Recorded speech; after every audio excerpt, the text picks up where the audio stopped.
WISeR, the controversial new Medicare Preauthorization program. Brace yourself for a dramatic shift. Traditional Medicare, the public program millions of seniors trust, may soon inherit the very bureaucratic hurdles that have long frustrated those enrolled in Medicare Advantage. For decades, one of the standout benefits of original Medicare, compared to its private counterpart, was its remarkable freedom from prior authorization. That tangled process where doctors and patients must secure insurer approval before care. But now, a new pilot initiative from the Centers for Medicare and Medicaid Services, CMS, is poised to upend that balance.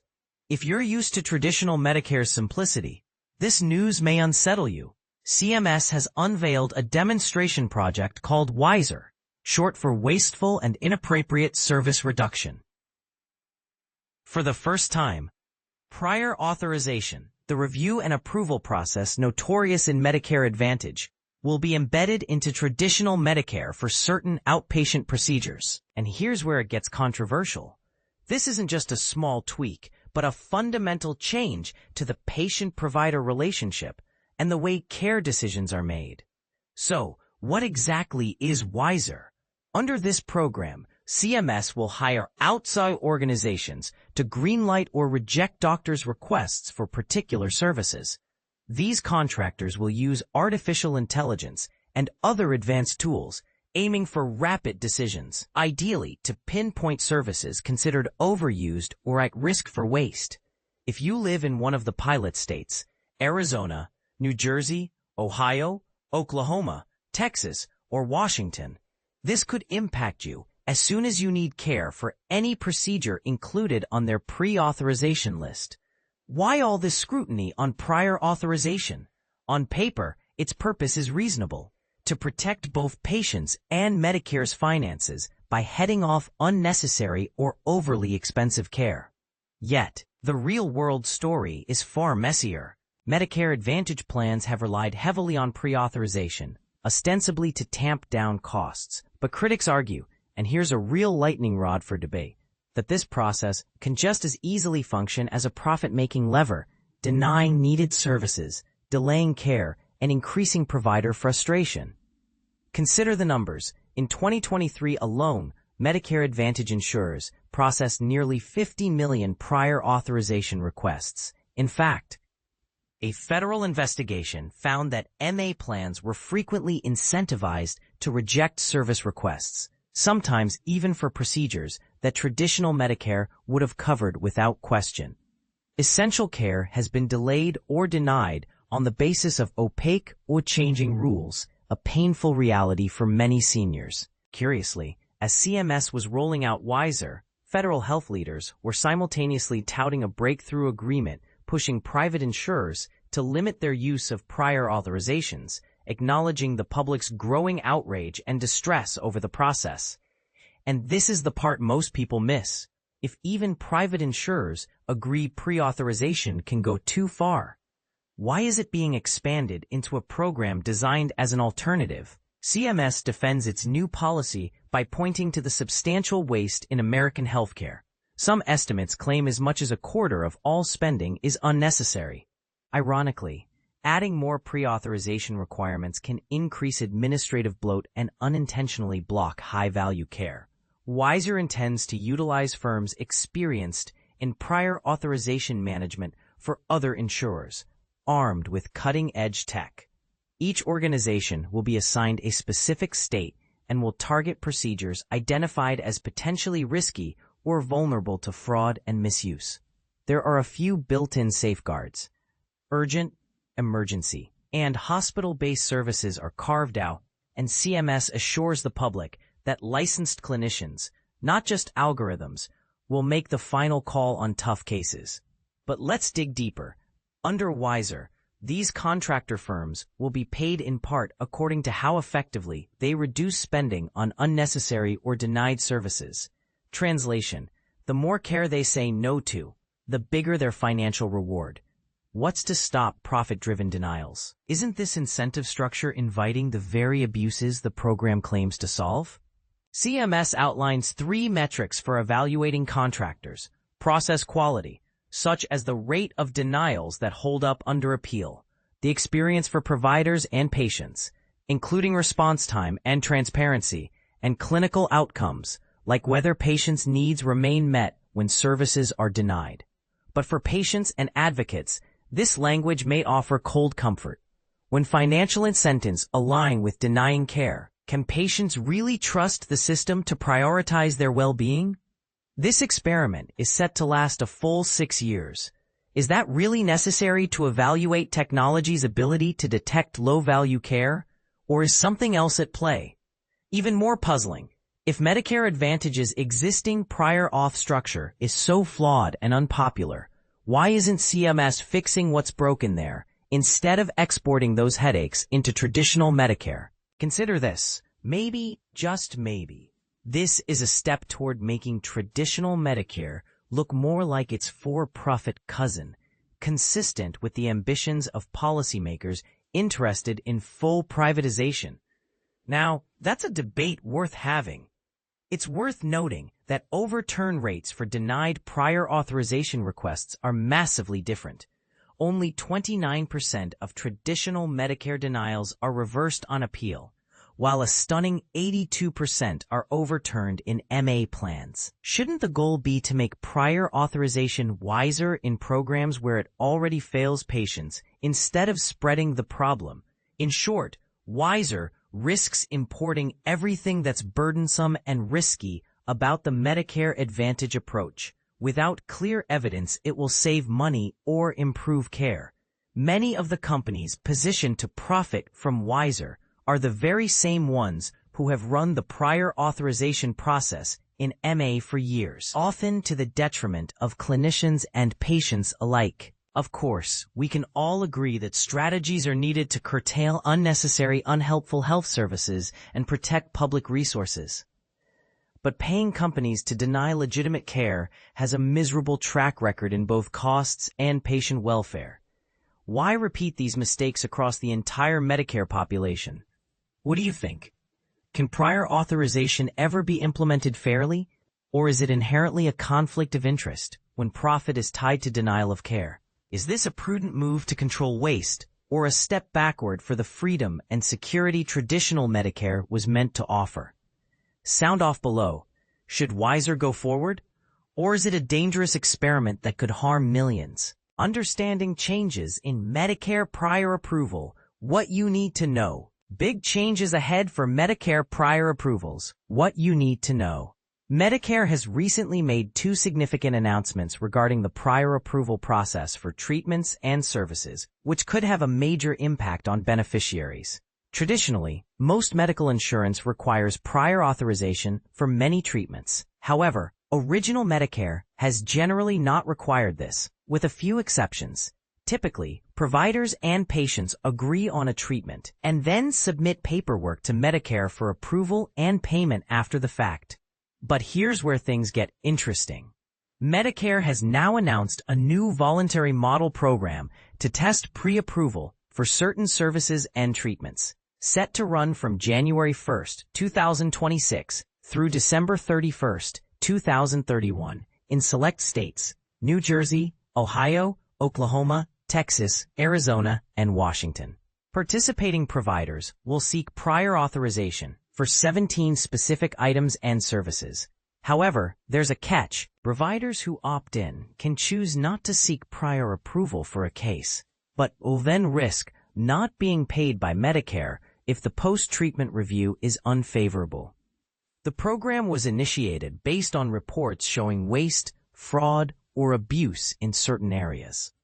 For instance, Medicare reportedly spent up to $5.8 billion in 2022 on unnecessary or inappropriate services with no clinical benefit, according to the Medicare Payment Advisory Commission. Under this new model, providers will submit the same information as before, just earlier in the process. CMS will select companies to handle the prior authorizations, potentially using AI and other tools in addition to medical professionals. These companies will be paid based on how much money they save the government by stopping unnecessary services. And this is the part most people miss. In a separate but related development, over 50 major insurers recently announced they will voluntarily streamline prior authorization of treatments and services across all insurance markets, including Medicare Advantage plans, aiming to implement the new process by January 1, 2027. This comes amidst controversy around prior approvals in Medicare Advantage, with reports suggesting the authorization process has delayed treatment or caused patients to abandon treatment plans altogether. Other findings indicate a high percentage of initially denied treatments were later approved upon appeal. So, what do you think about these changes? Do you believe prior authorization is necessary to prevent fraud and abuse? Or does it create understanding the WISeR model, AI and Medicare prior authorization, its impact on providers? Boldly stepping into uncharted territory, the Center for Medicare and Medicaid Innovation, CMMI, has unveiled a groundbreaking 6-year payment model, the Wasteful and Inappropriate Service Reduction, WISeR model, scheduled to run from 2026 to 2031. This ambitious initiative aims to harness the power of artificial intelligence and machine learning, AI/ML, to revolutionize prior authorization and prepayment review processes for select items and services under Medicare fee-for-service, Medicare FFS, more commonly known as Original Medicare. The underlying goal: to significantly curtail unnecessary or low-value services, aligning with CMMI's strategic direction under the Trump administration's vision. https://acronym AC 2023. This revolutionizes the process of unnecessary or low-value services under Medicare FFS, more commonly known as Original Medicare. The underlying goal: to significantly curtail unnecessary or low-value services, aligning with CMMI's strategic direction under the Trump administration's vision. https://forming FFS. In the 6 states slated for WISeR's rollout, Arizona, New Jersey, Ohio, Oklahoma, Texas, and Washington, compliance with its prior authorization and prepayment review protocols is non-negotiable. The controversy arises from the inherent financial incentives that prior authorization processes can create, potentially motivating payers and their vendors to deny healthcare items and services prescribed by providers. WISeR introduces these incentives through a shared savings model, wherein participating technology firms receive a cut of the savings generated by their prior authorization and prepayment review mechanisms. As we delve deeper, you'll discover the nuances and complexities that healthcare providers and suppliers must navigate to prepare for WISeR's implementation, set to commence on January 1, 2026. A glimpse into WISeR's framework. What sets WISeR apart is its innovative approach, where participants are not your typical accountable care organizations or healthcare providers, but rather technology companies equipped with AI/ML solutions and expertise in managing prior authorization processes for payers, including Medicare Advantage plans. These tech-savvy participants will conduct prior authorization and prepayment reviews, utilizing AI/ML tools designed to expedite these procedures. Expect standard decisions to be rendered within 7 days and expedited ones in just 2 days. To ensure fairness, WISeR mandates final review of denial decisions by licensed clinicians as an essential safeguard. The payment structure for WISeR participants is equally intriguing. They will earn a portion of the savings attributed to their review activities under the model, contingent upon meeting stringent performance metrics. These metrics encompass accuracy, processing times, provider/supplier satisfaction, and impact on beneficiary care quality. CMMI further requires participants to furnish comprehensive data on their prior authorization processes, such as approval versus denial rates, decision-making timelines, and appeal statistics of initial determinations. WISeR's reach and impact. Despite being billed as voluntary, WISeR's reach is anything but. It's compulsory for providers in the aforementioned states, chosen based on Medicare volume, and alignment with Medicare administrative contractor jurisdictions. Initially, WISeR focuses on specific healthcare procedures and medical devices, with the potential for expansion over time. Among the targeted services are stimulator services, for example, electrical nerve, deep brain stimulation for essential tremor and Parkinson's disease, vagus nerve stimulation, induced lesions of nerve tracts, epidural steroid injections or pain management, percutaneous vertebral augmentation for vertebral compression fracture, cervical fusion, arthroscopic knee procedures, hypoglossal nerve stimulation for obstructive sleep apnea, incontinence control devices, diagnosis and treatment of impotence, percutaneous lumbar decompression for lumbar spinal stenosis, skin and tissue substitutes, navigating WISeR. What providers need to know. Healthcare providers and suppliers delivering the aforementioned services/devices in the designated states will inevitably encounter WISeR's prior authorization and prepayment review processes. Notably, providers aren't obligated to submit a prior authorization request. However, failing to do so subjects the claim to prepayment medical review, where WISeR participants may demand additional documentation to substantiate the care's necessity. This post-service review carries the risk of claim denial, with potential delays spanning several months, thereby impacting timely payment. CMMI is exploring gold carding, a provision that exempts providers and suppliers from prior authorization and prepayment reviews if they maintain a 90% approval rate for claims submitted through the review process during periodic assessments. Preparing for WISeR. Key considerations.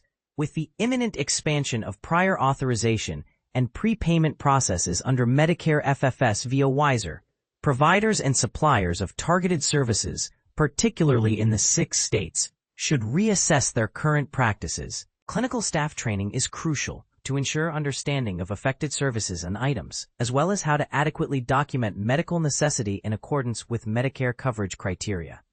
Coding and billing teams should familiarize themselves with WISeR-specific submission protocols, deciding whether to submit items for prior authorization review or undergo prepayment review.